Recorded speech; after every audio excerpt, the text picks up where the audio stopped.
De'Aaron Fox turns down an over $100 million extension and bets on himself in a big way. Will it pay off? We're going to talk a little bit about that. Plus, Paul George suffers a nasty injury scare, and Klay Thompson has been less than desirable so far in his preseason play. Should it raise any concerns for Mavs fans? We're going to talk about it all and more right after this. Welcome to the number one place for your daily basketball news and analysis, NBA Central. What's going on, basketball fans? Welcome to another episode of NBA Central, your number one spot for everything basketball related. I'm the host, Haize, but more importantly, you guys can follow the channel at NBA Central Pod on every social media platform we happen to be on. With that being said, let's go ahead and get into this content for today. And so, De'Aaron Fox reportedly is turning down a $165 million contract extension with the Sacramento Kings to get a larger deal in 2025. By turning down this deal, he will be eligible for a 4-year, $229 million contract extension next summer, which will make him eligible for a $345 million 5-year supermax deal. This is him betting on himself in a big time. He's slated right now to make $34.8 million this season and $37.1 million next season. If De'Aaron Fox ends up betting on himself and it ends up working out, we're talking about a player that's clearly betting on himself for the long-term big money contract. Now, when you pair this with something like Jalen Brunson, who actually turned down a lot of money or took much less money than what he could have to make sure that the Knicks were able to field a team around him as they continue to try to build that team into being a championship caliber team. But when you look at the season that De'Aaron Fox is coming off of, with 26.6 points per game, 4.6 rebounds, and leading the league with 2 steals per game, and also 5.6 assists as well, De'Aaron Fox became one of the best clutch players last season, and he was only behind his new teammate in DeMar DeRozan on top of that. The Kings finished last season with a record of 46-36, and they fell short in the playoffs. They lost also lost in the play-in tournament to the New Orleans Pelicans. So they didn't have the run that they were having. But right now, people are asking, is De'Aaron Fox that guy? And if so, De'Aaron Fox is betting on himself in a way that is hopefully going to motivate him and the teammates around him. So this is a risk that De'Aaron Fox is taking, because if any type of injury or anything happens this season, he could very well get even less money than what the contract extension he could have signed this year for. And we're going to see more players do this going forth into the NBA season with the new Supermax deals, and they're not really new anymore. But with players wanting to make sure that they lock themselves into as much money as possible, that's going to be something that's interesting to watch, on top of where the Kings sit this season after making the move for DeMar DeRozan, adding him to a team that really kind of needed more defense, but they added more offense in DeMar DeRozan. So it's going to be really interesting to see how all this shakes out for the Sacramento Kings. And overall, I hope that De'Aaron Fox is successful in it, and I hope that this team has a successful season, whatever the barriers of that are. De'Aaron Fox is a player that's steadily increased when you look at every year. He's gotten better and better. The only time he's gone down in points per game was from the 2019-20 season to the 2020-21 season, in which he went from 25 points per game to 23 points per game the year after. Then he was back up to 25, and then up to 26.6 the year after that. So De'Aaron Fox is somebody who has steadily increased since coming into the league with the Sacramento Kings, averaging 11.6 points per game. He's gone up every single year as far as the points per game and the production. And this is a Kings team that has steadily made moves as well to try to continue to get better. And so De'Aaron Fox, who now is betting on himself, sign a longer-term extension to put himself to give himself some financial security, while also still being on a team that is still trying to compete and steady move up in that Western Conference. Will they be successful?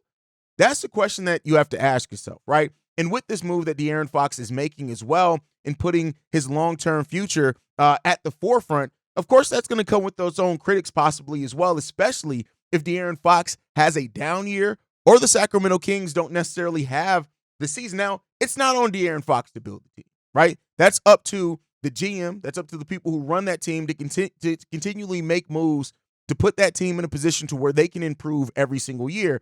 And if they're not doing that, of course, some tough questions have to be asked at some point. But building around De'Aaron Fox and Domantas Sabonis and what they've been able to turn themselves into as a duo, especially with De'Aaron Fox entering what should be his physical prime, now being 26 years old. He'll turn 27 in December.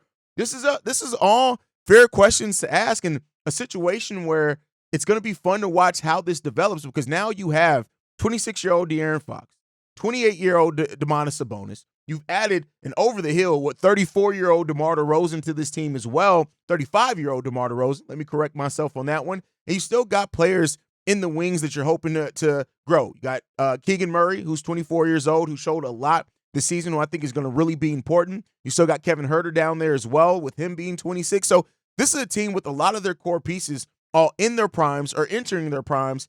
Even adding Malik Monk this season, he's another, re-signing Malik Monk, he's another player that's 26 years old as well, that turned 26 in February. So for most of the season, he's going to be 26 years old. So you're really hoping that you have something here, that these young players that you have here, that you're building this team around, are players that are going to hit a considerable leap going forward, right? That they're going to grow their game, they're going to continue to develop, and what you get out of these guys being able to develop together over time is going to be something that really pays off for you in the long run. And then when you look at the long-term cap flexibility of the Sacramento Kings, that's going to be something that's interesting to watch, because this is a Kings team that they're still $4 million right now below the first tax apron, which gives them a little bit of room and maneuvering if they decide that they want to make a deal going forward. But then they have $26 million below the first tax apron next year. And then in 2026, 27, $103 million. But if you're factoring in De'Aaron Fox signing an extension that would be around $40 million as a base per year, you got to ask yourself, like, what is that future outlook looking for you going forward as well? So that's something that you also have to look at with this team. And so, it'll be interesting to watch. But at the end of the day, if De'Aaron Fox earns it, right? If that's the case, if he goes out there in his performance and he puts it all out on the court, I mean, the Kings aren't in a position where they're not going to pay him, right? And I doubt the Kings are going to be in a position where they're looking to move on from him to try to avoid paying him something that he's earned as well, which I guess at the same time, you can't necessarily overlook that either. But, when it comes down to it, the owner there in Vivek, I believe is how you pronounce his first name. I'm not even going to try to pronounce the Kings owner's last name because I would just absolutely murder it. But per Shams Charania, he says this: De'Aaron Fox has made it clear publicly and privately that he wants to be a significant part of the future in Sacramento. And so what better thing than reward that desire to be a part of that future with getting him the money that he wants? So that's going to be something that's interesting to watch. And overall, it's definitely going to be something to watch as for many teams and many franchises in the NBA as they are trying to decide what the best balance is between that salary cap and making sure they pay to keep their own players, right? The Miami Heat are in a situation similar, which we talked about yesterday with Jimmy Butler wanting to get paid, but that team having a very young core, which they can move forward, trying to build around Bam, which could put them in a position to need to move on from Jimmy Butler when it's all said and done. So all those things present themselves, and it's going to have to be a question that the Kings are going to have to find the answer to sooner rather than later. But what happens this season could be a big part in helping to add some clarity to that team on what that future is going to look like for it. But I'm going to turn it over to you guys. How are you guys feeling about De'Aaron Fox turning down $160 million to end up maybe turning around and signing a contract extension that would put him at 5 years, $345 million? That's the question that you have to ask yourself. And do you view De'Aaron Fox and his production and what he's brought, especially being a clutch performer, how he's grown his game, is he worth that type of money for a player like De'Aaron Fox? Or do you look like some basketball fans who look at it and say these contracts are getting way ridiculous for what the production some of these players are getting? Yes, they're putting up numbers, but the wins, there are a lot of questions around all of this that a lot of people are asking. And it's going to be something to watch and monitor as we go forward into the NBA. Let me know what you guys think on that down below. Next up, we had an injury scare yesterday with Paul George hyperextending his knee. It looked very bad. It looked nasty. I don't know if you guys saw some of the still frames in that when that knee kind of buckled a little bit. And of course, with a player like Paul George, who has had injury concerns over his career, of course, there was that nasty injury that he had, in that Olympic play game, a few years back. Shit, at this point, it's probably a decade back, was it not? And so Paul George, a player that even outside of that has had his own injury concerns for the last few years. You look at, last year he played over 70 games. We're talking about prior to that, he's had seasons where he's played 40 games and, not combined for 60 games over a couple of years and things like that. So anytime Paul George suffers any type of injury scare or anything, especially with what the 76ers team is trying to build, right? You already have Joel Embiid, who has said that he's probably not going to play back-to-backs for the rest of his career, which that's something crazy we got to talk about here in a second, right? But for Paul George, at least everything checked out okay for Paul George. That's the important part of this, right? That checks and everything came back okay, but that's a very scary thing. And so I was over on Locked On NBA earlier this week, in which, one of the questions that was asked is that how the 76ers built this team, are they able to withstand if Joel Embiid isn't healthy? And I said yes. But one of the questions that you have in that is, are they able to withstand if Paul George and Joel Embiid both miss some considerable time, which is something that is possible when you look at, again, in 2019-20, 48 games played by Paul George. 2020-21, 54 games played. The next season after that, 31 games played, 56 games played. And then last year, playing over 70 games, playing 74 games, starting all of those, averaging almost 34 minutes per game. Good for Paul George, but let's not act like there isn't some injury history there with Paul George as well, that it can cause some concerns. And so I'm sure the 76ers, in waiting for those checks to come back with Paul George from the medical staff, that they were a little bit nervous, because a Paul George suffering a significant injury of any sort, much less a knee injury, could completely kind of affect what this 76ers team is hoping they're going to be able to do with hopefully resting Joel Embiid a little bit more. And that brings us to our next thing there with Joel Embiid, right? Like Joel Embiid, yes, coming out, and it sent shockwaves everywhere, in which he told ESPN, if I had to guess, I would probably never play back-to-backs the rest of my career. Now, here's the thing. With Joel Embiid, I get it that the 76ers want to be as protective of Joel Embiid as what they can, because when Joel Embiid is healthy, we see how he impacts game. Hell, he almost scored 200 points, right, in a 5-game playoff series. That's the way that Joel Embiid, and he was hurt then. He had the Ball's palsy thing where half his face was numb, right? Joel Embiid, if he's able to be on the basketball court, he offers you the best chance to win basketball games. There's no question about that, right? You can't take that away from Joel Embiid. But and while they want to monitor him as much as they can, part of the reason why they went out and got a player like Andre Drummond and brought him back to the team, so that they do have a quality center in there that can at least get you some rebounds and play solidly down low. They also brought back Yabusele as well, who can play the power forward, some small ball center. They drafted Adem Bona as well, another player that you look at it, 6'10", 235-pound, an old school kind of bruising center. I see what the 76ers are trying to do. And while I get it and how that affected some people and their outlook on him being able, like his health, because what the 76ers are built around right now is maximizing his ability to stay healthy. And while he hasn't been able to play, which has raised some questions as well, because he played in the Olympics, and then also him saying that he lost 25 to 30 pounds as well, listen, I get it. Joel Embiid and the 76ers are all focused on the health of Joel Embiid, both in the present and in the future, right? And so while that is concerning to hear a player where Joel Embiid is to say, I may not play back-to-backs the rest of my career, at being 30 years old and still a player that he put up 33 points. He led the league in scoring last year, right? That is what Joel Embiid can do when he's on a basketball court, and you can't take that away from Joel Embiid. He's that damn good, right? And so you want to protect your player, but at the same time, you then have to construct your team in such a way that it's able to weather just not having him out there very much. Now, they might as well add Lonzo Ball to this team as the point guard, because at that point in time, maybe Lonzo and Joel Embiid can alternate back and forth in what games. That, you know what? I'm sorry. That's a joke. Shout out to Lonzo for being able to come back to the basketball court.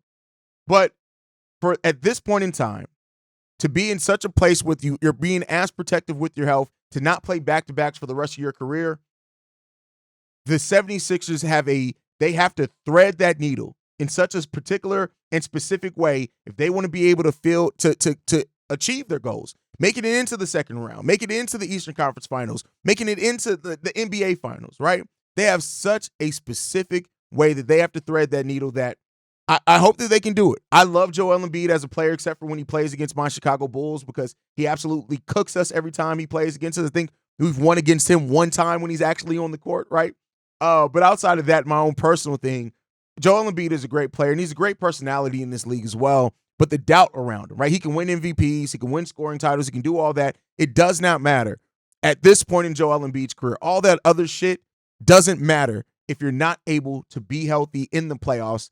And I think that's what this move signifies for him. So when you look at the Paul George injury scare, when you look at Joel Embiid and him not playing back-to-backs, everything with this 76ers team was about putting a team on the court that can still be successful when Joel Embiid has to sit, and being able to sit him and rest him to where you can maximize the chance that he's going to be healthy for you in the postseason. And let's see if the 76ers and Joel Embiid are going to be successful in that. I hope that they can be. If they're not, that's going to raise questions for a different day. But, that's not for me to answer here, right? That's not on me.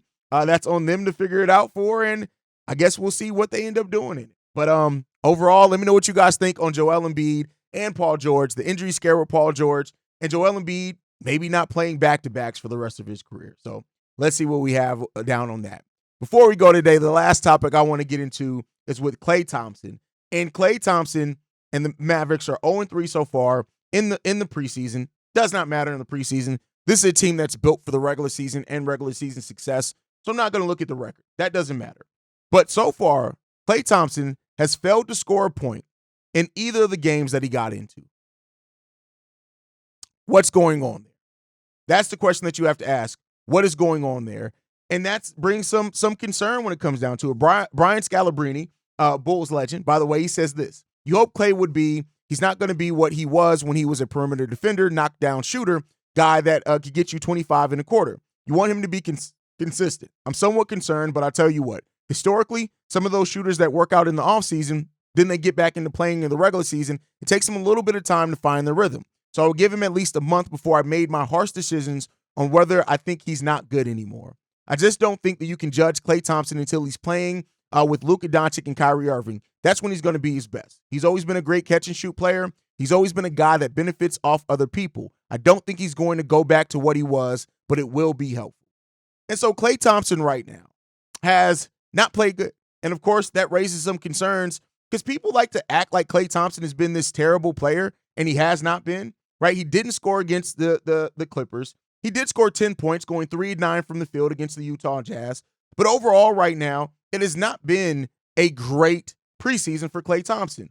And I get it that people are going to make knee-jerk reactions. It's going to happen. It's unavoidable. It is what it is, right? When you look at him playing in yesterday's, the Dallas Mavericks in yesterday's game as well, losing 110-96, Klay Thompson in that game went 0-9 again, right? So he's had 2 games in which he has not been able to shoot, not been able to score. He has 1 game where he scored 10 points on 9 shots, which is not great efficiency.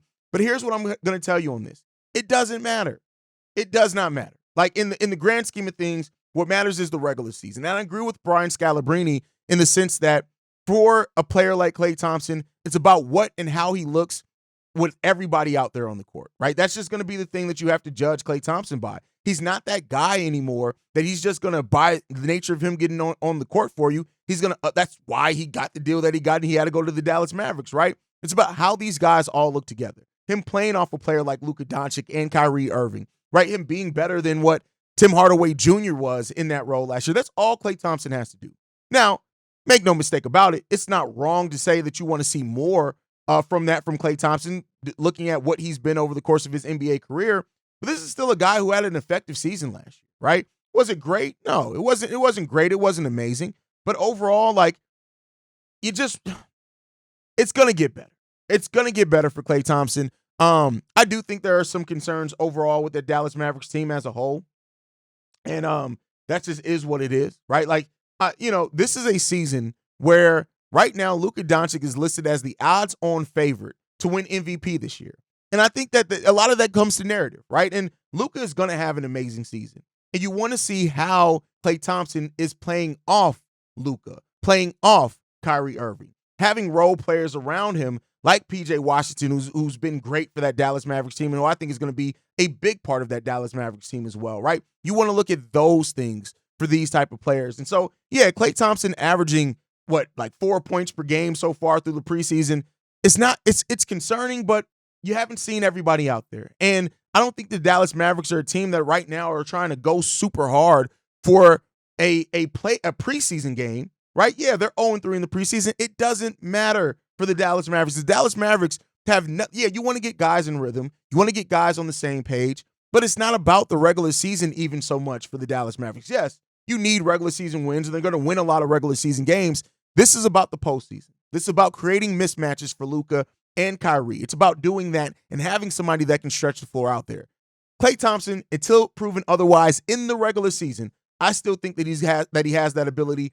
I'm not going to count him out quite yet. I understand the concern from a lot of basketball fans. Not going to act like I don't understand that concern. I do. But overall, when it comes to Klay Thompson right now, this is still a guy that averaged 18 points per game on 43% shooting last year. I just refuse to believe he's going to take that much of a dip off of that.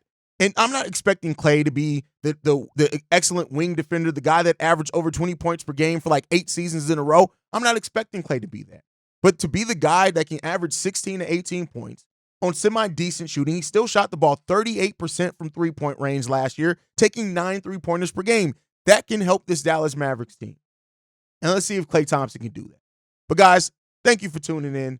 Let me know your thoughts on all this down below. Make sure you guys are following the show as well at NBA Central Pod. You can send us any feedback, questions, comments, concerns, NBA Central Show at gmail.com. And then lastly, if you want to leave a text message and our voicemail for the mailbag, the number to do so, 773-270-2799. We are the #1 spot for everything basketball related. And I'll see you guys the next time I feel like making a video, probably tomorrow.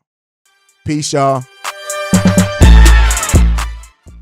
This has been a presentation of the Breaks Media.